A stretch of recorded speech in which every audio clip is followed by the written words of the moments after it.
لاکھوں سلام، شیر شمشیر زن، شاعر خیبر شکن، پرورے دست قدرت پہ لاکھوں سلام، وہ حسن مجتبیٰ سید الاسقیاء، راکب دوش عزت پہ لاکھوں سلام، وہ شہید بلا شان گل و قبا، بے کسو دشت غربت پہ لاکھوں سلام۔ آج کی یہ محفل شہیدان کربلا کی بارگاہ میں خراج عقیدت پیش کرنے کے لیے منعقد ہے، اور وقت تو ماشاءاللہ کافی ہو چکا ہے۔ بہت دیر سے آپ لوگ ہمارے علماء خطبہ اور دانشوران قوموں میں درس سے ان کے خطابات، ان کے اشعار جو ہے وہ سماعت کر رہے تھے۔ تھوڑی دیر آپ حضرات کی خدمت کے لیے حاضر ہوں۔ اللہ تعالیٰ کی بارگاہ میں دعا ہے کہ میرا اللہ مجھے حق کہنے اور آپ سب کو حسن کر اس پر عمل کرنے ان سے آپ کرنے کی توفیق عطا فرمائے۔ بہت زیادہ دیر آپ کو آزمائش میں رکھنا انشاءاللہ نہیں رکھا جائے گا، بلکہ بہت مختصر اور بہت جلد اپنی گفتگو کو سمیٹنے کی کوشش کی جائے گی۔ کربلا کو ہم لوگ بچپن سے سنتے ہیں اور نسل بعد نسل واقعات کربلا بیان ہوتے جا رہے ہیں۔ کئی 10 دن کی محفلیں، کئی 5 دن کی محفلیں، کئی 11 دن کی محفلیں، اور الحمدللہ بلکہ پورا مہینہ ہی اس میں گزر جاتا ہے۔ ہم کربلا سنتے ہیں۔ ایک چیز آپ سے پوچھنا ہوں، ہم نے کربلا سے کیا حاصل کیا؟ کربلا سے ہم نے کیا سمجھا؟ کربلا سے ہم نے کیا سبق لیا؟ اگر کربلا اوروں کی طرح ہم بھی رسمی گفتگو کو سمجھتے ہیں تو سمجھیے کہ ہم نے بس دل بہلانے کے لیے چند واقعات بیان کیے اور سن لے، لیکن کربلا حقائق کا نام ہے، رسومات کا نام نہیں، ایک صداقت کا نام ہے، سچائی کا نام ہے، انقلاب کی ایک عظیم پیغام کو کربلا کہتے ہیں، رشتوں کی تجدید وفا کو کربلا کہتے ہیں۔ کربلا غیرت کا نام ہے، کربلا حمیت کا نام ہے، کربلا دین کے نام پر سب کچھ لٹانے کا نام ہے، کربلا حلال و حرام کے امتیاز کا نام ہے، کربلا پردوں کے تحفظ کا نام ہے، کربلا رسول اللہ کی سنتوں کے تجدید کا نام ہے، کربلا اللہ و رسول سے سچی وفا کا نام ہے، کربلا اللہ اکبر باقی کے سامنے کٹ جانے کا نام ہے، کربلا زمین فروشی جب ہو رہی ہو تو اس وقت اللہ اکبر سب کچھ لٹا کر ایمان اور عقیدے کے تحفظ کا نام کربلا ہے۔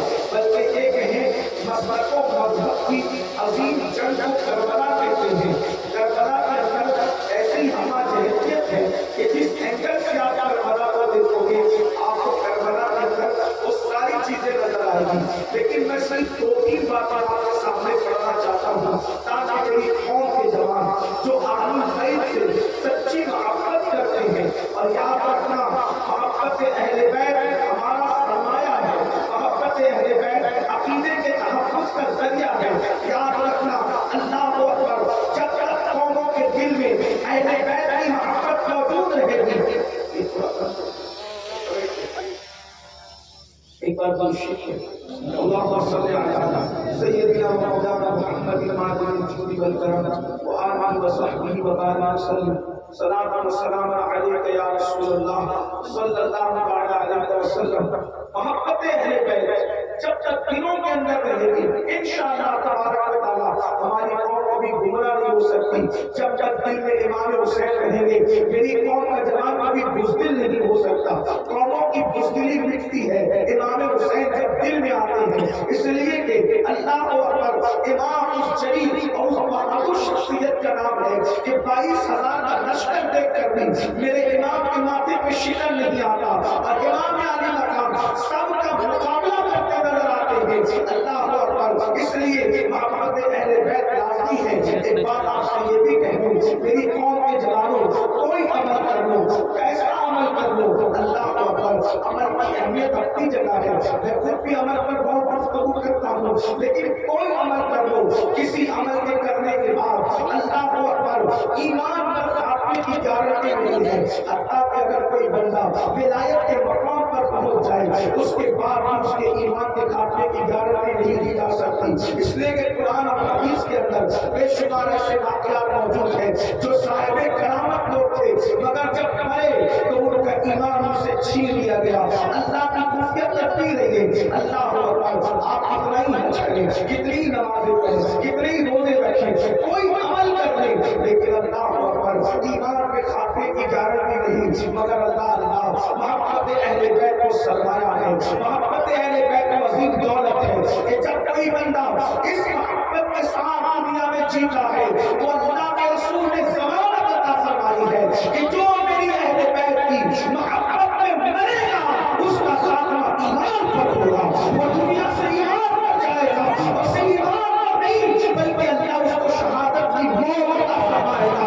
وہ بستر میں بھی مرے تو اللہ اسے شہید کا مرتبہ عطا فرمائے گا.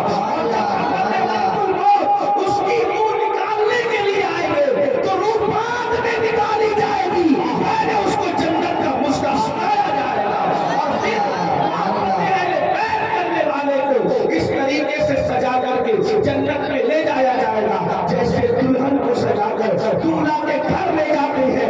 ایسی اہل بیت سے محبت کرنے والوں کو جنت میں لے جایا جائے گا. کہتے ہیں امام یوسف نبہانی اپنی کتاب میں لکھتے ہیں کہ تیمور لنگ ایک بادشاہ تھا اور اس نے اچھے بھی کام کیے اور برے بھی کام کیے. جب وہ مرا تو اس کے مرنے کے بعد اس کے بچپنے کے دوستوں نے خواب میں دیکھا, خواب میں دیکھا کہ تیمور لنگ اللہ اکبر مصطفیٰ جان رحمت صلی اللہ علیہ وسلم کی محفل سجی ہوئی ہے, میرے آقا کی محفل سجی ہوئی ہے, اور آقا علیہ السلام نورانی تخت پر جلوگر ہیں, اور تیمور لنگ بادشاہ رسول اللہ کے قدموں میں بیٹھا ہے, حضور کے قدموں میں بیٹھا ہے.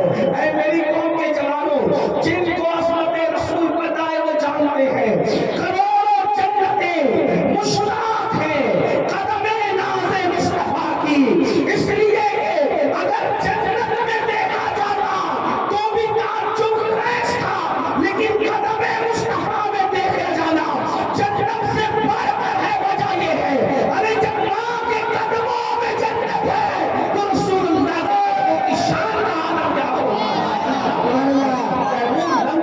اللہ رسول اللہ کے قدموں میں, آقا کے قدموں میں, آقا کے قدم کیا ہے, نالین کی شان یہ ہے. استاد زمن کہتے ہیں جو سر پہ رکھنے کو مل جائے نالے پاک کے حضور, جو سر پہ رکھنے کو مل جائے نالے پاک کے حضور, تو پھر کہیں گے کہ ہاں تاجدار ہم بھی ہیں. جب نالین رسالت کی یہ شان ہے تو قدم رسالت کی شان کا عالم کیا ہوگا. تیمور لنگ بادشاہ کو رسول اللہ کے قدموں میں بیٹھا دیکھ کر کے اس کے دوستوں نے پوچھا, او دشمن خدا, او دشمن خدا, تو رسول اللہ کے قدموں میں کب سے بیٹھنے لگا اور تو حضور کے قدموں میں کیسے آ گیا. اس سے پہلے کہ تیمور کوئی جواب دیتا, حضور علیہ السلام نے خود جواب دیا, یہ میری اہل بیت سے محبت کرتا تھا اس لیے عمل نہیں دیکھا گیا اس کو اس مقام پر پہنچا.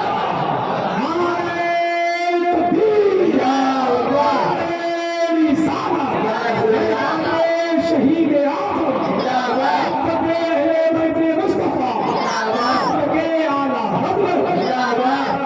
یہ اہل بیت کی محبت کا انعام ہے, لیکن بات اصل یہ ہے کہ جس کے دل میں اہل بیت کی سچی محبت پیدا ہو جاتی ہے پھر وہ اہل بیت کے طریقے پر چلنے لگتا ہے.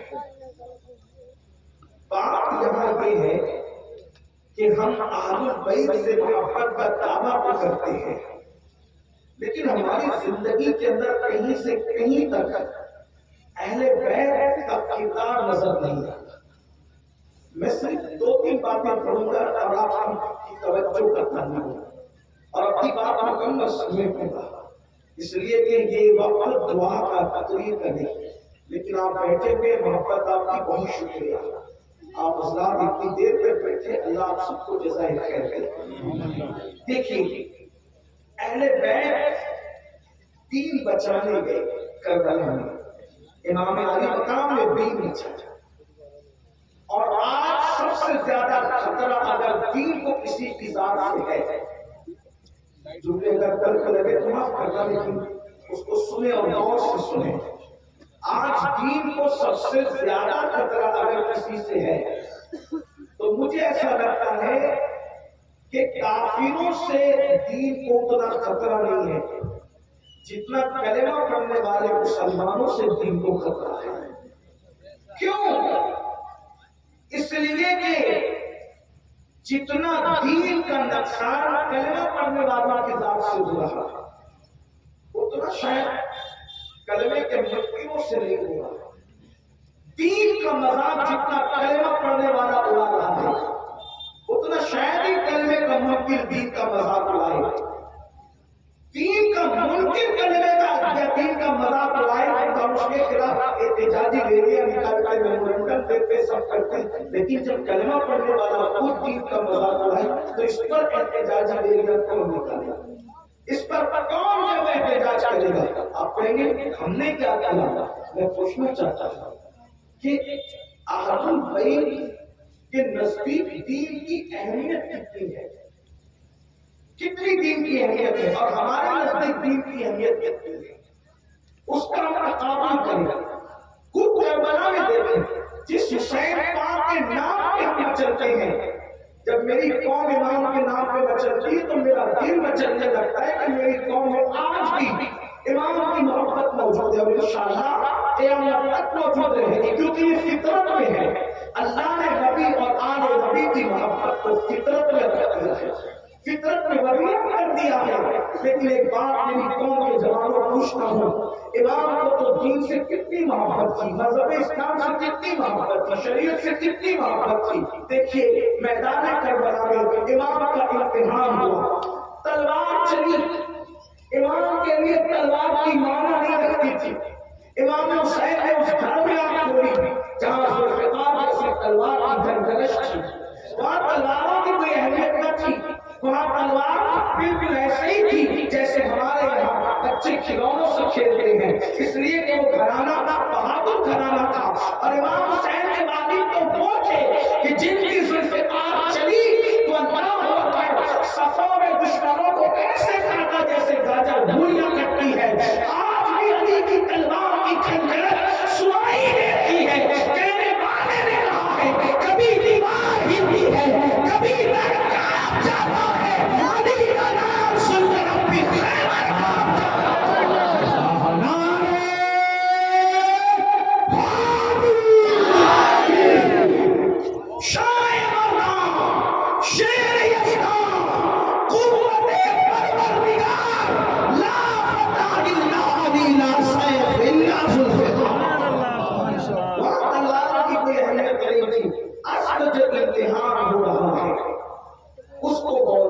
اس کو دیکھیں. امام علی مقام کا امتحان اللہ کا طرف سے ہوتا ہے. ایک طرف جوان بیٹا ہے, امتحان دیکھیں. کربلا سننے والوں میری مائیں اور بہنیں ہو, ایک طرف جوان بیٹا ہے. کیسا جوان بیٹا؟ آپ کا بیٹا, ہمارا بیٹا, اور دنیا کے مشرق و مغرب میں رہنے والوں کا سب کا بیٹا ہے. میں چیلنج سے جلدی بات نہیں کرتا لیکن یہ بات میں چیلنج سے کرتا ہوں. جاؤ چراغ لے کر نہیں, سورج لے کر اگر ڈھونڈ سکتے ہو تو ڈھونڈ لو. آج کی تاریخ میں کسی کے گھر میں اتنا خوبصورت بیٹا نہیں ہوگا جتنا خوبصورت بیٹا امام حسین کے گھر میں موجود ہے. کیوں؟ اس لیے کہ کسی کا بیٹا دادا کا ہم شکل ہوتا ہے, کسی کا بیٹا نانا کا ہم شکل ہوتا ہے, کسی کا بیٹا ماں اور باپ کا ہم شکل ہوتا ہے. امام حسین کا شہزادہ میرا مرشد شہزادہ علی اکبر اپنے نبی محمد رسول اللہ کی تصویر تھے, حضور کی ہم شکل تھے. سوچو کتنا خوبصورت شہزادہ ہوگا امام حسین کا جو رسول اللہ کی تصویر تھے, جو حضور کے ہم شبی تھے, جو حضور علیہ السلام کے ہم شکل تھے. لیکن میری قوم کے جوانوں تھوڑا ٹھہرنا, تھوڑا سوچنا, تھوڑا رکنا. میں کوئی رسمی گفتگو کرنے کی بجائے آپ کے ذہن اور دماغ کو کچھ کھولنے کی سعادت حاصل کرنا چاہتا ہوں. حالانکہ کوئی نئی بات نہیں کر پاؤں گا, کوئی نئی بات کر بھی نہیں سکتے کیونکہ کربلا میں جو کا وہی پیش کرنا ہے. لیکن آپ کی توجہ کا تعلیم ہو, اگر آپ نے سن لیا تو آپ کا بڑا احسان, غور کر لیا تو مزید احسان, عمل کر لیا تو اس سے بڑھ کر احسان. لیکن سنو اے میری قوم کے جوانوں, امام کے نام پر, علی کے مرتضیٰ کے نام پر, سیدہ کائنات کے نام اپنا سب کچھ قربان کرنے کی بات کرنے والوں کربلا ہے، کربلا میں امتحان ہو رہا ہے اہل بیت کا۔ ایک طرف ہم شبیہ پیغمبر، ہم شبیہ رسول، تصویر مصطفیٰ، 18 سال کا کڑیل جوان شہزادہ میرا مرشد حضرت شہزادہ علی اکبر ہے، علی اکبر جیسا خوبصورت بیٹا ہے، اور دوسری طرف اللہ کا دین ہے، اللہ کی شریعت ہے، گویا کہ یوں کہہ لیں نمازیں ہیں، داڑھی کا رکھنا ہے، اور شراب کی مخالفت ہے، نشے کی مخالفت ہے، دین کے سسٹم کو بچانا ہے۔ گویا کہ غیبی آواز آتی ہے، حسین کس کو بچاؤ گے اور کس کو مٹنے دو گے؟ اللہ اکبر، اگر علی اکبر بچاتے ہو تو دین مٹتا ہے، اور دین بچاتے ہو تو علی اکبر مٹتا ہے۔ ذرا توجہ کرنا، ذرا غور کرنا، غیبی آواز تھی، غیبی آواز تھی، امام کا امتحان تھا، علی اکبر جیسا بیٹا بچا لیتے ہو تو دین مٹتا ہے، اور دین بچاتے ہو تو علی اکبر کو مٹانا پڑے گا۔ اللہ اکبر، دونوں میں سے چنتے کس کو ہو؟ تو میرے امام نے فیصلہ کیا، ہم شبیہ پیغمبر علی اکبر جیسا بیٹا اگر خاک میں ملانا پڑے تو میں علی اکبر کو خاک میں ملا دوں گا، مگر اللہ کے دین کو خاک میں ملنے نہیں دوں گا۔ تاریخ کربلا پکار پکار کر کہہ رہی ہے علی اکبر جیسا بیٹا قربان کر دیا، مگر اللہ کے دین کو مٹنے نہیں دیا۔ اب یہی امتحان ہمارے ساتھ بھی ہے، کربلا آج بھی، حسینی اور یزیدی آج بھی، کربلا میں دونوں کھڑے ہیں۔ مفتی صاحب کی علماء موجود ہے، ایک بات اور کہہ دوں، جتنی تعداد حسینیوں کی کل کربلا میں تھی آج بھی اتنی ہی ہے، بڑی بڑی ہے کربلا، اور یزیدیوں کی جتنی تھی آج بھی یزیدیوں کی تعداد اتنی ہے، گھٹی نہیں ہے، پرسنٹیج کے اعتبار سے نکال لیں۔ حضرت فرما رہے تھے کہ 200 کروڑ مسلمان بستے ہیں پوری دنیا میں، لیکن میں کہتا ہوں کلمہ تو وہ بھی پڑھ رہے تھے، کلمہ امام مسلم بھی پڑھ رہے تھے، یعنی اس کا مطلب یہ کہ سب کلمہ پڑھنے والے مگر گروپ دو ہیں، ایک یزیدی ایک حسینی، پرسنٹیج کے اعتبار سے اتنے ہی جتنے کل حسینی تھے، اور یزیدی بھی اتنے ہی جتنے اس دن یزیدی تھے۔ اب آپ اس کے خیمے میں کھڑے ہیں، یہ فیصلہ آج آپ کو کر کے اٹھنا ہے، اگر آج کر کے نہیں اٹھے، آج احساس نہیں لیا تو کل بہت پچھتاؤ گے کہ ساری زندگی حسینی اپنے آپ کو کہتے گئے مگر تھا میں کردار کے اعتبار سے یزیدی۔ میں عقیدے کی بات نہیں کر رہا، کردار کے اعتبار سے یزیدی تھا، پچھتاؤ گے اور یزید کے ساتھ اٹھو گے۔ کیوں؟ کیونکہ من تشبہ بقوم فہو منہم، جو جس سے مشابہت کرتا ہے وہ اسی کے، وہ اسی میں سے ہے، اور جو جس کے قریب پر چلے گا قیامت کے دن اسی کے ساتھ اٹھے گا۔ سن لو اور اچھی طرح سن لو، نعرے کڑے اور رسومات کا نام حسینیت نہیں، کپڑوں کے کلر کا نام حسینیت نہیں، حسینیت کردار کا نام ہے، حسینیت عمل کا نام ہے، حسینیت جوڑے مسلسل کا نام ہے، حسینیت کا رنگ وہ رنگ ہے جس پہ چڑھ جاتا ہے اس پہ نظر آتا ہے، دوسروں کے دیکھا دیکھی سیکھوں پر، ناروں پر اور کپڑوں پر نظر مت ڈالو، یاد رکھنا اللہ اکبر، حسینیت کا رنگ دل پہ چڑھتا ہے، اس کا تعلق دل سے ہے، اور دل نظر نہیں آتا۔ اللہ اکبر، میں آپ سے پوچھنا چاہتا ہوں، کلمہ پڑھنے والے کربلا میں یزید کے ساتھ بھی تھے، کلمہ پڑھنے والے امام حسین کے ساتھ بھی تھے، کربلا کے اندر امتحان ہوا، علی اکبر جیسا شہزادہ لٹا کر امام نے دین بچایا، دین بچایا کہ نہیں؟ ابو بکر عمر صاحب تھا، عمر بن صاحب، اس کے لیے بھی امتحان تھا، کیا رے کی حکومت میں یا دین میں؟ کربلا میں امتحان دونوں کا ہے، حسینیوں کا بھی اور یزیدیوں کا بھی، دونوں کا امتحان۔ اللہ نے دونوں کو میدان میں لا کر کھڑا کر دیا اور کہا دیکھو پہچانو میرا کون ہے۔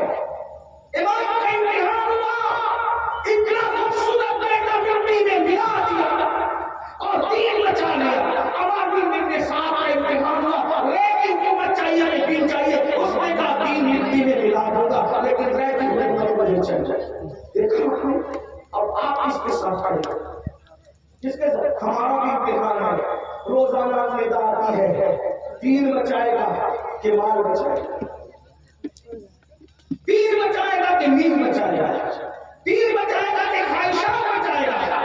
دین بچائے گا کہ اپنی نفسیات بچائے گا؟ سچ بتانا مسلمانوں، ہزاروں کی تعداد میں ذکر حسین سننے کے لیے آنے والوں، جب روزانہ امتحان ہوتا ہے عمر بن سعد کی طرح ہمارا بھی، ہم کیا کرتے ہیں؟ کس کے ساتھ کھڑے؟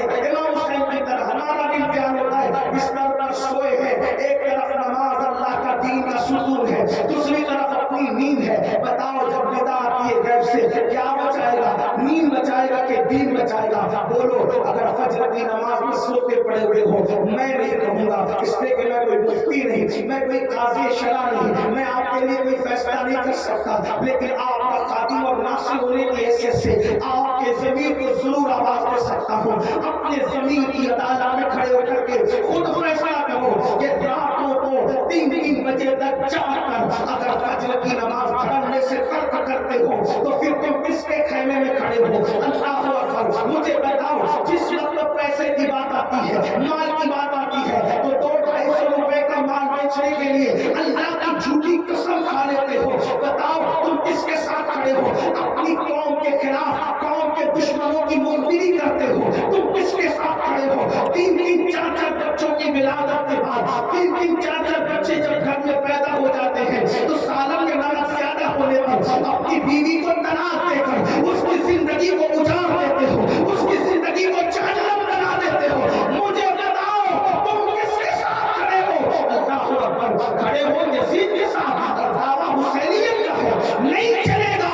اگر آج بدعملی کا شکار ہو، مسجدوں کو ویران کر دیا ہے اور داڑیاں بنا کر گٹروں میں پھینکوا رہے ہو، کانوں میں ایئر فون لگا کر کے میوزک اور موسیقی میں ڈوبے ہوتے ہو، کسی عورت پر آپ کی نظر ڈال رہے ہو، تو گویا کہ کردار کے اعتبار سے یزید کے ساتھ کھڑے ہو۔ اور یاد رکھنا امام حسین اس ہستی کا نام ہے، ان کو رسومات میں دلچسپی نہیں ہے، بلکہ ان کو تو شریعت مصطفیٰ سے معاملہ ہے۔ جو رسومات کا صرف عامل ہے وہ کردار کیسا کر رہا ہے، تو وہ یزید کے ساتھ اٹھنے کے لیے تیار ہو جائے۔ آج میری قوم کے جوان عورتوں پر پاپ کی نظر ڈالتے ہیں۔ آپ سے پوچھتا ہوں، ابن کثیر کو پڑھ لو، ابن اسیر کو پڑھ لو، خواجہ حسن نظامی کو پڑھ لو، حضرت قاضی ثناء اللہ پانی پتی کو پڑھ لو، سب یہی کہہ رہے ہیں کہ یزید نظر کا اتنا پاپی تھا، اتنا پاپی تھا کہ اس نے اپنی سوتیلی ماں پر بھی پاپ کی نظر ڈالی، اس نے اپنی سوتیلی ماں پر بھی پاپ کی نظر ڈالی۔ اگر یزید کی نظر کا پاپی تھا، تمہاری نظروں سے محلے کی لڑکیاں محفوظ نہیں، تمہاری نظروں سے بھابیاں محفوظ نہیں، تمہاری نظروں سے سالیاں محفوظ نہیں، تو تم کس کے ساتھ؟ کیا معاذ اللہ وقت کے یزید نہ بن رہی ہیں لوگ؟ اور پھر حسینی کہہ رہے ہیں۔ یہ حسینیت نہیں ہے۔ امام پاک کا حال تو یہ ہے، امام پاک نے کسی نامحرم عورت کو کبھی قصداً دیکھا بھی نہیں۔ ان کی نگاہوں کی تقدیر یہ تھی، نگاہوں کی پاکیزگی یہ تھی کہ کہنے والا بغیر خوف و تردد کے کہہ گیا کہ اگر پورا دین کسی کی ذات میں دیکھنا ہے تو حسین ابن علی کو۔ آئیے ہمارے گھروں کا ماحول کیا ہے، ہم کیا کرتے ہیں، اور امام علی مقام نے کس طریقے سے گھر کا ماحول بنایا۔ کربلا میں سب لٹ گئے، سب کٹ گئے۔ آپ نے سنا اس کو نیند اڑاتا سے اشارے دیتا تاکہ ذہن کی کڑیاں باہر تک مل جائے۔ آپ نے سنا ہوگا کربلا میں سب شہید ہو گئے۔ ایک بیمار زین العابدین سید سجاد مظلوم میں کربلا بچے ہوئے، سب شہید ہوئے۔ ایک لاش پر ظالموں نے 10 گھوڑوں کو مقرر کیا، کپڑے تک اتار لیے، لاش پہ گھوڑے دوڑائے۔ امام علی مقام کا وہ سینہ بے کینہ جس کو رسول اللہ اپنے سینے سے لگاتے تھے، جس کو چومتے تھے، جس کے بارے میں حسین دیوانہ من حسین، حسین مجھ سے ہے، میں حسین سے، حسین میرا ہے، میں حسین کا، حب اللہ من حب حسین، جس نے حسین سے محبت کی اللہ اس کو اپنا محبوب بنا لیتا ہے۔ حسین اسی کے میرا اسباب، حسین میرے بیٹوں میں ایک بیٹا ہے۔ وہ امام علی مقام کی لاش پر 10 گھوڑے اٹھائی جاتی ہے، کپڑے اتار کر اور گلا کاٹ کر سارے شہیدوں کے گلے کاٹ دی، حتیٰ کہ 6 مہینے سے ننھے سے شہزادے علی اصغر کو بھی نہیں چھوڑا، ان کا بھی گلا کاٹ دیا گیا۔ بیویوں کی چادریں چھین لی، خیمے جلا دیے گئے، شہزادی کا نکال کیا اور امام زین العابدین کے نیچے چمڑے کا بستر تھا وہ بھی چھین لیا.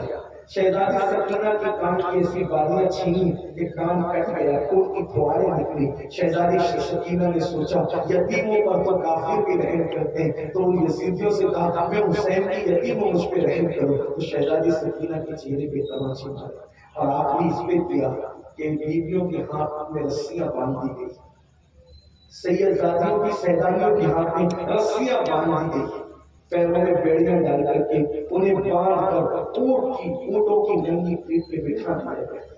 اونٹوں کی ننگی پیٹھ پہ بٹھایا اور بیمار زین العابدین جو کئی دن کے بھوکے پیاسے تھے ان کے ہاتھ میں اونٹوں کی نکیر اس طرح ڈالی گئی کہ گلے میں تومہ, ہاتھوں میں ہتھکڑیاں تھیں. گویا کہ اللہ اکبر, امام حسین کے سگے بیٹے اس سید کے گلے میں توم ڈال کر کے, ہاتھ میں ہتھکڑیاں ڈال کر کے کسی حضرت پیر سید نصیر الدین نصیر نے بڑی خوبصورت بات کہی کہ تماچے مار لو, خیمے جلا لو, قید میں رکھ لو. تماچے مار لو, خیمے جلا لو, قید میں رکھ لو. علی کے گل رخ کی, علی کے گل رخ سے بوئے زہرائی نہیں جاتی, علی کے گل رخ سے بوئے زہرائی نہیں جاتی. اور عداوت کے بھی نصیر کچھ نہ کچھ آدھا کرتے ہیں, عداوت کے بھی نصیر کچھ نہ کچھ آدھا ہوتے ہیں. کسی بیمار کو زنجیر پہنانا نہیں چاہتے, بیماروں کا بھی تو کچھ خیال کیا جاتا ہے. لیکن ظالموں نے کس قدر ظلم کی حد کی خاندان نبوت تک کہ امام زین العابدین کے گلے میں نوکیلے لوہے کا توق تک ڈالا, ہاتھ کی ہتھکڑیاں ڈالی, پیروں میں بیڑیاں, اور آپ کے ہاتھ میں اونٹوں کی نکیر دے دی گئی. جب اٹھنے کی طاقت نہیں تھی نکیر پکڑ کے کھڑے ہوتے تو گر جاتے, اور جب گرتے تو پیٹھ پر درنا مارا جاتا. یہ حالت ہے. اور جب 11 یا 12 محرم کو لوٹا پیٹا قافلہ سیدانیوں کا کربلا سے رخصت ہوا تو کٹی پٹی لاشوں کو دیکھ کر سیدہ زینب پاک نے مدینہ منورہ کی طرف رخ کیا اور رخ کر کے کہا نانا جان, اللہ اور اس کے فرشتے آپ پر درود نازل کریں, آپ پر درود ہے وہ فرشتوں کی. نانا جان دیکھیں آپ کا وہ حسین جس کے لیے آپ سجدے طویل کر دیتے تھے, جس کو کندھوں پہ اٹھاتے تھے, جس کے لیے منبر چھوڑ کر آپ نیچے آتے تھے, آپ کا وہ حسین کٹا پیٹا پڑا ہوا ہے, کوئی اس کو کفن دینے والا نہیں, اس کی لاش پر خاک ہے, اس کی لاش پر ہوائیں خاک اڑا رہی ہے. نانا جان اپنے بیٹے کی خبر لیجیے. جب آپ نے یہ بات کہی تاریخ کا لکھا ہے کہ دوست دشمن سب کی آنکھوں میں آنسو آ گئے اور کٹے ہوئے اہل بیت کے سر نیزے پہ چڑھا کر کے جب کوفہ کی طرف روانہ ہوئے تو کوفہ میں اعلان کیا گیا, کوفہ والوں کچھ ایسے لٹیرے تھے, ڈاکو لٹیرے جو راستے میں لوگوں کا مال لوٹتے تھے, ہم نے ان کو کاٹ دیا, ان کے کٹے ہوئے سر لے کر آ رہے ہیں اور ان کی عورتوں کو بچوں کو قیدی بنا دیا. ایک میرے چھوٹے سے اندازے کے مطابق جب کوفہ قافلہ پہنچا تو وہ پورا قافلہ کم و بیش 6 یا 7 دن کا بھوکا پیاسا تھا, کیونکہ راستے میں یزیدیوں نے کھانا پانی دیا تو شہزادیوں نے یہ کہہ کے انکار کر دیا کہ ہم تمہارا کھانا نہیں دیں گے, تمہارا پانی نہیں پیئیں گے. انہوں نے بھوک پیاس برداشت کی. اس قافلے میں شہزادی سیدہ سکینہ 7 سال کی تھی. میں اپنی ماں اور بہنوں کی توجہ کا تعلیم کروں, آپ کی جو آپ سب کی کتنی عمر ہے شہزادی سکینہ کی؟ صرف 7 سال کی عمر ہے.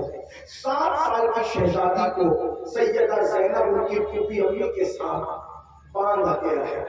بڑوں کے ساتھ بچوں کو اس لیے باندھا گیا تھا تاکہ اگر بڑے اٹھتے ہیں تو بچوں کو پھانسی لگے, اور اگر بچوں کو کا خیال کرتے ہیں تو بڑوں کو جھک کر بیٹھنا پڑے. شام ہو گئی تھی, شمر نے کہا رات کے وقت کوفہ میں قافلہ لے جانا ٹھیک نہیں, کیونکہ اگر رات کو لے جاؤ گے تو تماشا نہیں دکھا سکیں گے. دن کا انتظار کرو. دن کے وقت یہ قافلہ جائے گا کوفہ میں تاکہ اہل بیت کا لوگ تماشا دیکھیں. اعلان یہ نہیں ہوا کہ اہل بیت کے سلارے، اعلان ہوا کہ جو لوگ راستے میں لوٹ مار کرتے تھے ان کے کٹے ہوئے سلارے. کوفہ والے شوق میں کہ ذرا دیکھیں تو وہ کون ڈاکو لٹیرے جن کے سلارے. پھر رکھنے کو جگہ نہیں، راستے بھر گئے، عورتیں چھتوں پہ چڑھ گئی. کوفہ کی عورتیں تھیں، مولا کائنات نے بڑا وقت وہاں گزارا تھا. تو جب شیطانیوں کو سید زادیوں کو قیدی بنا کر کے کوفہ میں لایا گیا تو وہ چھت پر تھی اور شہزادیاں اونٹوں کی پیٹھ پر تھی. سیدہ زینب پاک کی جب چادر چھین لی گئی اور خواتین کی چادریں چھین لی گئی تو سیدہ زینب پاک نے شہزادیوں سے کہا کہ کل تک چادر سے ہم اپنا منہ چھپاتے تھے، اب چادر چھین گئی ہے تو اپنے بالوں کو اپنے چہرے پہ ڈالو اور بالوں سے پردہ کرو. یعنی اب بھی تم پردہ نہ چھوڑو، اب بھی تمہیں پردہ کرنا ہے. آپ سے خوش نہیں، ہم شربت بناتے رہیں، نیاز دلاتے رہیں گے. امام حسین کی گھر کی خواتین رسول اللہ کی شہزادیاں چادر چھیننے پر چہرہ چھپا رہی ہے بالوں سے، اور ہماری بیٹیاں ولیمے میں بے پردہ گھوم رہی. تو یہ حسینیت ہے یا یزیدیت ہے؟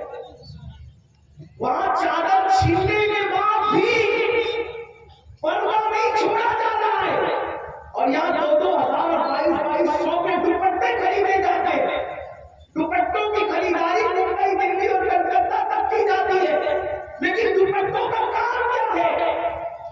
گلوں کا کے اندر مفلت کی شکل میں لگا گئے.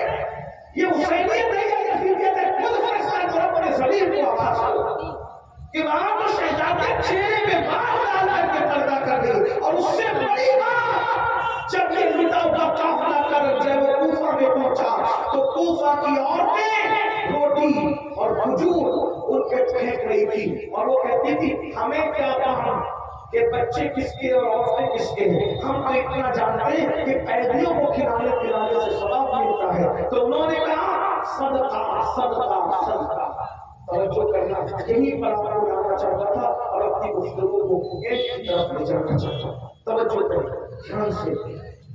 جس وقت صدقہ صدقہ کہہ کے کوفہ کی عورتوں نے اہل بیت کی طرف روٹیاں اور کھجوریں پھینکی تو سیدہ زینب اور سیدہ سکینہ شہزادی دونوں ایک ساتھ بدی ہوئی تھی، اور اونٹ کی ننگی پیٹھ پر دونوں بیٹھی تھی. چہرے پہ بال تھے اور پہچان میں نہیں آتی تھی کون ہے، اور کپڑے بھی سیدہ زینب پاک کے بدن پر پرانے اور گرد آلود تھے. جس کا شوہر مدینہ منورہ میں اتنا مالدار تھا، عبداللہ ابن جعفر طیار، کہ کبھی بھکاری آیا تو اس کو 3,000 بکریاں تک دیتی تحفے میں. اتنے مالدار شوہر کی بیوی، اتنے مالدار باپ کی بیٹی، اتنے عظیم گھرانے کی شہزادی سرکار زینب، جس کا نام رسول اللہ نے رکھا، جس کے کان میں اذان رسول اللہ نے پڑھی، جس کو گھٹی رسول اللہ نے دی، جس نے صرف 5 سال کا پورا قرآن حفظ کیا. کوفہ میں سب سے پہلے درس قرآن اگر کسی عورت نے دیا ہے تو اس خاتون کو سیدہ زینب کہتے ہیں. ایسے مقدس خاتون آج کوفہ میں حال یہ ہے کہ چادر نہیں ہے، بغیر چادر کی اونٹوں کی ننگی پیٹھ پر ہے. اور شہزادی سکینہ آپ کے ساتھ بندھی ہوئی ہے. جب روٹی کے ٹکڑے شہزادی سکینہ کی طرف آئے تو شہزادی سکینہ نے اس روٹی کے ٹکڑے کو ہاتھ نہیں لگایا، کیونکہ امام کے گھر میں تربیت کا ماحول ایسا تھا.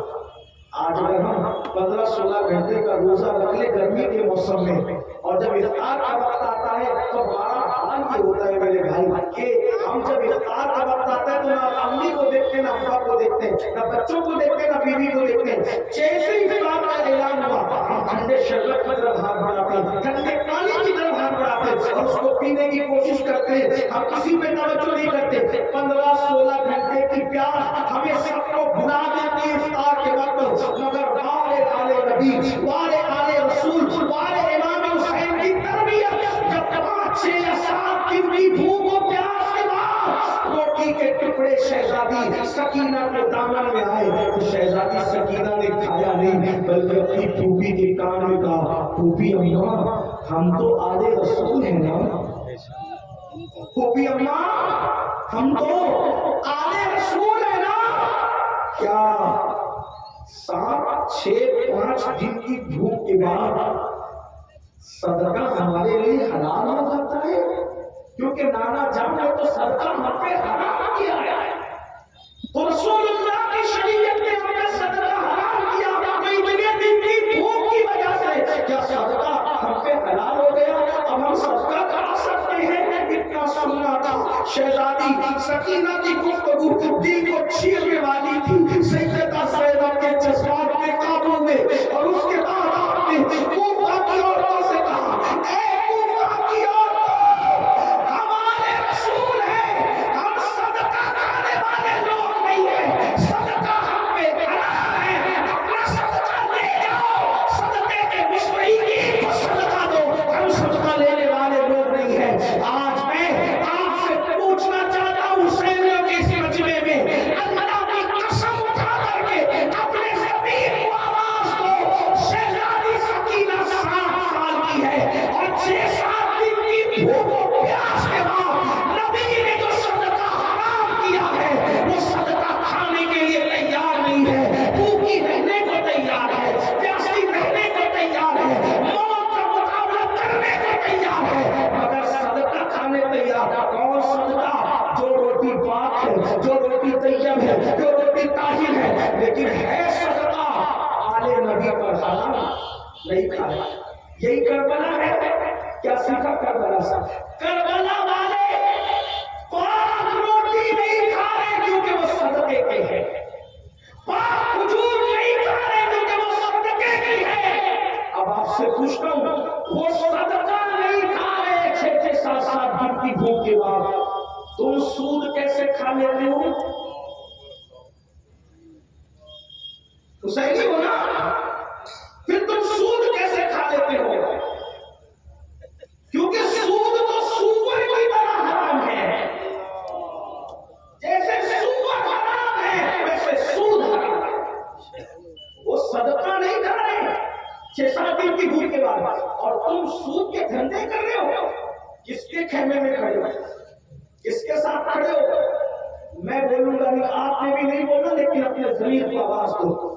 وہ صدقہ نہیں کھا رہے، پاک روٹیاں صدقے کے نام پہ ایک نہیں کھا رہے، اور تم نشے کی گولیاں کیسے کھاتے ہو؟ تم شراب اپنی حلق میں کیسے اتار لیتے ہو؟ تم جوئے کی رقم کیسے کھاتے ہو؟ تم چوری کی رقم کیسے کھاتے ہو؟ تم دھوکہ دیے پیسے کیسے کھا لیتے ہو؟ جو سور کی طرح حرام ہے، خون کی طرح حرام ہے، جو پیشاب کی طرح ناپاک ہے نشے کی چیزیں کیسے کھاتے ہو؟ اس کے خیمے میں کھڑے ہو۔ یاد رکھنا، اگر کل فہرست بنے گی کہ کردار کے اعتبار سے کون امام حسین کے خیمے میں کھڑا تھا اور کون یزید کے خیمے میں کھڑا تھا، تو یاد رکھنا نشہ کرنے والے جوانوں، کل قیامت کے دن تمہیں یزید کے ساتھ اٹھنا پڑے گا، اور وہ پاک کی نظر سے دیکھنے والے جوانوں، کردار کے اعتبار سے تمہیں یزید کے ساتھ اٹھنا پڑے گا۔ اللہ اکبر۔ عورتوں پر پاک کی نظر ڈالنے والوں، زنا کی نسلیں بنانے والوں، یزید سے نفرت ہے نا تو کردار یزید سے نفرت کیوں نہیں کر لیتے؟ یزید سے نفرت ہے نا تو یزید کے کرتوت سے نفرت کیوں نہیں کر لیتے؟ بڑی معذرت کے ساتھ، یزید تو بندر نچاتا تھا، تم تو خود ناچتے ہو، شادیوں میں ڈی جے لگا کر کے ناچ رہے ہو، کس کے ساتھ کھڑے ہو؟ آؤ آپ حسین آواز دے رہے ہیں، کون ہے دین کے معاملے میں میری مدد کرنے والا؟ آج بھی کربلا سے آواز آ رہی ہے، چھوڑ دو یزید کا خیمہ، جیسے ہور نے چھوڑا تھا، آج بھی موقع ہے مرنے سے پہلے حسین صدا لگانے والا حسین، آؤ دین کے نام پہ میرے مددگار بن جاؤ۔ اگر یزید کا خیمہ ہور کی طرح چھوڑ دو گے تو جیسے میرے امام نے یزید کا خیمہ چھوڑنے پر حضرت ہور کو جنت کی بشارت دی تھی، میرے امام آج بھی سب تمہیں جنت کی بشارت دیں گے، اور جنت کی بشارت ہی نہیں بلکہ انشاءاللہ تمہارا ہاتھ پکڑ کر جنت میں لے کر کے جائیں گے۔ آؤ آج سچی توبہ کر لو، آج معافی مانگ لو، لیکن بڑی معذرت کے ساتھ شربت والا حسینی بننا آسان ہے، کردار والا حسینی بننا آسان نہیں ہے۔ کردار والا حسینی تو بغداد میں سو رہا ہے، جسے غوث اعظم کہتے ہیں، کردار والا حسینی مجمع کربلا میں سنا ہے، جسے غریب نواز کہتے ہیں، کردار والا حسینی تو کلیئر میں سنا ہے جسے صابر کلیئر کہتے ہیں، کردار والا حسینی تو جو وہ سرحد میں سنا ہے جسے مجدد الفسانی کہتے ہیں۔ ایک بات آپ سے کہوں، آج ہم کہتے ہیں لوگ ہمیں یہ کر رہے ہیں وہ کر رہے ہیں، مار رہے کاٹ رہے اور وطن سے نکالنا چاہتے ہیں، میں کہتا ہوں اللہ کی عزت کی قسم صرف حسینی بن جاؤ، صرف حسینی بن جاؤ، دشمن بھی تجھ سے کانپتا نظر آئے گا۔ حسینیت میں طاقت اتنی، قوت اتنی، ہر حسینی سے زمانہ لرزا ہے۔ آج بات اتنی ہے، ہم حسینی کہہ رہے ہیں، حسینی بنے نہیں ہیں، حسینی بنے نہیں ہیں۔ اگر ہم بن جائیں تو وہ کربلا کا درس دے رہے ہیں۔ آئیے آج ہم بکری نے میرے آنگن میں پیشاب کر دیا، ایک دوسرے پہ کیس، بیوی جا کر کے غصے سے بیٹھ گئے، شوہر پہ کیس، یہی بچوں نے کھیل کود میں گالی گلوچ کر دی تو مرڈر بھی کر دیتے دوسرے۔ کیا چیز ہے حسینیت؟ کیا ہے؟ مولوی نے کہا تھا انصاف کے، لیکن ویسے ناقد کی حیثیت سے بطور وصیت بیان ہے۔ جس وقت کربلا ہو گیا تو شمر مدینہ منورہ آیا، کربلا کے بعد اسی وقت آیا وہ۔ جب شمر کی آنے کی خبر سنی لوگوں نے کہ شمر مدینہ آیا، مدینہ منورہ، تو مدینے والوں کو اس سے اتنی نفرت ہو گئی تھی، چکورا پتہ اس کو کہا جاتا ہے، جس میں بھی کہا گیا، لوگوں نے اپنے دروازے بند کر دیے، شمر سے کوئی نہیں ملے گا، ملاقات نہیں کرے گا، اس کو کھلائے گا نہیں پلائے گا، اس کا بائیکاٹ، آنے رسول سے اس نے دشمنی کی، اس کو کوئی عزت نہیں دے گا شمر پر۔ سب کے دروازے بند ہو گئے۔ یہ بات پہنچتے پہنچتے کسی نے امام زین العابدین تک پہنچا دی، امام آج مدینہ منورہ میں شمر آیا، لوگوں نے اپنے دروازے بند کر دیے اس کے لیے، کسی کا دروازہ کھلا نہیں، نہ کھانا دے رہے، نہ پانی دے رہے، نہ اس کو گھر میں کوئی عزت سے آنے دے رہے۔ امام نے فرمایا شمر آیا، امام زین العابدین امام حسین کے شہر، آپ نے پہنچا اس کو بلا کر، توجہ، سب کے دروازے بند کر لیے، امام زین العابدین نے اس کو بلا کر، خادم گیا بلا کے لایا، آپ نے دسترخوان بچھایا، اس کے آگے کھانا رکھا، پانی رکھا، جب وہ بھوکا پیاسا تھا، امام زین العابدین کو دیکھا، پہچان لیا، جلدی جلدی سے کھایا بھی پیا بھی، اور کھانے پینے کے بعد جب پورا فارغ ہو گیا تو کہنے لگا اے علی، امام زین العابدین کا اصل نام علی ابن حسین ہے، کہا اے علی، شاید آپ نے مجھے پہچانا نہیں، اس لیے اتنا احسان کیا، میں آپ کو بتا دوں جاتے جاتے آپ نے مجھے پہچانا نہیں، اس لیے مجھ پہ اتنا احسان کیا۔ میرے امام نے فرمایا شیوا، یہ جتنے مدینے والے کوئی کربلا میں نہیں تھا، جو نہیں تھا انہوں نے مجھے پہچان لیا، میں تو وہاں موجود تھا، میں وہاں موجود تھا، تو شمر ہے نا، تیرے کہنے پر پانی بند کیا گیا تھا نا، تو نے انہیں زیادہ بردلایا تھا نا، تو نے دوپٹے چھلائے تھے نا، تو نے لاشوں پر گھوڑے دوڑائے تھے نا، تو نے میرے بھائی ننھے سے 6 مہینے کے علی اصغر کی پیاس کا مذاق اڑاتے ہوئے ان کی گردن پر حلق پر تیر چلانے کا حکم دیا تھا نا، تیری حکم سے میرے بابا کی شہادت کے بعد کپڑے اتروائے گئے تھے نا، تیری حکم سے لاشوں پہ گھوڑے دوڑائے گئے تھے نا۔ یہ کہتے کہتے امام زین العابدین کی آنکھوں میں خون اتر آیا، رو پڑے، میں تجھے کیسے بھول سکتا، جو نہیں دیکھنے والے وہ پہچان گئے، میں نے تجھے دیکھا، تجھے ظلم کر کر میں نے دیکھا، خواتین کے ہاتھوں میں رسیاں تیرے کہنے پہ بندھی تھی نا، یہ سب کچھ تم نے کیا تھا، میں نے تجھے پہچانا۔ اس نے کہا امام آپ مجھے پہچان گئے، پھر بھی کھلایا پلایا، دروازہ کھولا، میرے لیے پہچانا امام۔ تب امام نے فرمایا جو تو نے کیا تھا نا وہ تیرے خاندان کی روایت ہے، وہ تیرے خون کا صدقہ، اور جو میں نے کیا یہ ہمارے خاندان کی روایت ہے، ہمارے خون کی قسم ہے۔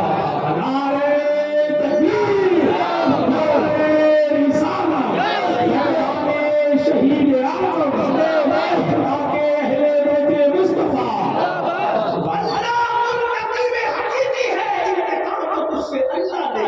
لیکن تو میرے نانا کے مدینے میں چل کے آیا ہے، دنیا یہ نہ کہے کہ کوئی گیا تھا اور بھوکا رہا تھا مدینے میں، تو نانا کی چوکھٹ پر لوگ سوال کا نشان کھڑا کریں گے، ہمارے گھر کی روایت ہے دشمن بھی چوکھٹ پر آ جائے تو ہم لوگ اس کے ساتھ یہی سلوک کیا کرتے کرتے ہیں. حسینی ہونا سگے بھائی سے بات بن کر رکھیے. حسینی ہونا بہن کا ہاتھ دبا کر کے رکھا ہے. ہر سال عمرہ کو جا رہے, ہر سال حج کو جا رہے, بہن کا ہاتھ کیوں نہیں دیتے, بہن کا حصہ کیوں نہیں دیتے, پھوپھیوں کا حصہ کیوں نہیں دیتے. حسینی ہونا ذرا غور تو کرو, وہاں دشمن کے ساتھ یہ سلوک ہے اور ہم نے پھوپھیوں کے ساتھ کیا کیا, چچا کے ساتھ کیا کیا, چچا نے بھتیجے کے ساتھ کیا کیا, دادا نے پوتے کے ساتھ کیا کیا, بیوی شوہر کے ساتھ, شوہر بیوی کے ساتھ کیا کر رہے ہیں. یاد رکھنا جو کچھ کر رہے ہو وہ حسینیت نہیں ہے, جو کچھ کہا جا رہا ہے وہ حسینیت ہے. آؤ آج بھی ایک حسینی, حسین پاک کا غلام آپ کو آواز دے رہے ہیں, نکلو خیمہ یزید سے, آج کی تاریخ میں توبہ کرو اور امام کو آواز دو, میرے امام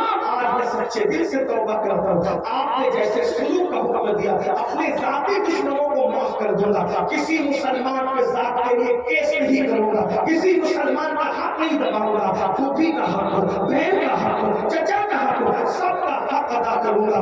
اللہ اکبر. میں آپ کو بتاؤں باتوں میں ختم کرنے لگا تھا, لیکن ایک بات آپ کو, امام حسین نے رشتے کیسے نبھائے, رشتے کیسے نبھائے بتاؤ. سب سے بدنام رشتہ کون سا ہے, سب سے بدنام رشتہ رشتوں میں ہے سوتیلا رشتہ. سوتیلا رشتہ سمجھتے ہیں, ماں الگ ہو باپ ایک ہو. اگر کوئی کہتے سوتیلی ماں کو فوراً شک آتا ہے, سوتیلا بھائی فوراً شک. کربلا میں امام حسین کا سب سے معتبر مستند معتمد کون ہے, آپ سے پوچھتا ہوں سب سے مستند اور معتمد کون. بلکہ قرآن کی تفسیر میں دیکھو تو تفسیر قرآن میں بھی سوتیلا رشتہ سب سے مشکوک نظر آتا ہے. سوتیلا رشتہ کون سا, سورہ یوسف کی تفسیر اٹھا کے پڑھے, سوتیلے بھائی کا مطلب ہاتھ کا پانی لے کر کے زمین پہ ڈال دینا, سوتیلے بھائی کا مطلب ہاتھ کی روٹی چھین کر کتے کے آگے ڈال دینا, سوتیلے بھائی کا مطلب لاکھ سے مار کر سوتیلے بھائی کو کنویں میں پھینک دینا. یہی سوتیلا رشتہ, یہی سوتیلا ہے. لیکن میرے امام نے اس صدیوں کے مشکوک سوتیلے رشتے کو کربلا میں کتنا معتبر بنا دیا, کتنا معتبر بنا دیا. ہم آئے کربلا ہم نے سمجھا ہی نہیں. جس دن مسلمان کربلا سمجھ لے گا, انسان کو بیدار تو ہونے دے دو, ہر قوم پکارے گی ہمارے بدر و احد کے خلاصے کو کربلا کہتے ہیں, سیرت مصطفیٰ کے تتمہ کو کربلا کہتے ہیں. کربلا ہے امام علی مقام کا سب سے مرتبہ کون ہے مستند, سوتیلا بھائی کون, غازی عباس. وفا کی اگر داستان کو ایک ساتھ سمیٹنا ہے کربلا میں تو صرف عباس ہے نا, عباس کے. لیکن ایک بات آپ تالی دونوں ہاتھ سے بج, ایک ہاتھ سے, آخر وہ سوتیلا بھائی اتنا پیار کرنے پہ مجبور کیسے ہو گیا. امام حسین نے کتنا اس شخص کو, اس ذات کو پیار دیا ہوگا کہ وہ ذات اتنی معتمد ہوگی, مستند ہوگی. امام کے بعد امام کے تاریخ لکھتا ہے کہ 9ویں محرم کی رات یعنی 10ویں شب تھی, تو جب امام علی مقام نے خیمے پہ لوگوں کو جمع کیا تو جمع کرنے کے بعد کہا دیکھو یہ لوگ میرے خون کے پیسے, اپنی جان خطرے میں لڑتا تھا, تم سب چلے جاؤ. میرے عوام انصار میرے ایک ایک رشتے دار کا ہاتھ پکڑ کے یہاں سے نکل سب چلے جاؤ. وہ جب تمہیں نہیں پائیں گے مجھے پائیں گے وہ تمہارا پیچھا نہیں کریں گے, کیونکہ ان سے ماننا مجھے, وہ رکاوٹ سمجھتے مجھے, تمہیں نہیں سمجھتے رکاوٹ. وہ میں موجود رہوں گا تو تمہیں نہیں, جاؤ جاؤ زندگی جی, کل تم پر کوئی الزام نہیں, جاؤ میں نے تم سب کو جو اجازت دے دی چلے جاؤ. اچھا میرا چہرہ دیکھ کر نہیں جاتے شرم اور حیا کی وجہ سے, یہ لوگ میں چراغ بجھا دیتا, چراغ بجھا دیا اور چراغ بجھا کر کہا جاؤ اندھیرے میں نکل جاؤ تاکہ تمہیں حیا نہ آئے حسین سے.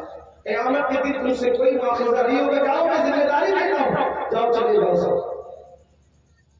چراغ بجھ گیا, خیمے میں سسکیوں کی آواز بلند ہوئی, دیر تک سسکیوں کی آواز بلند رہی, بہت دیر گزری تو امام علی مقام نے چراغ خود بجھایا تھا, لیکن جلانا تو کسی اور نے تھا. امام کے خطبے کے بعد کون رکے گا کون جائے گا کوئی گارنٹی تھی. میرے بھائی لوگ کرسی والے جلسے چھوڑ کر کے چلا جاتے ہیں, تو وہاں تو کل صبح موت تھی, کل صبح موت تھی. ہم نے پیروں کو چھوڑ کر مریدوں کو جاتے ہوئے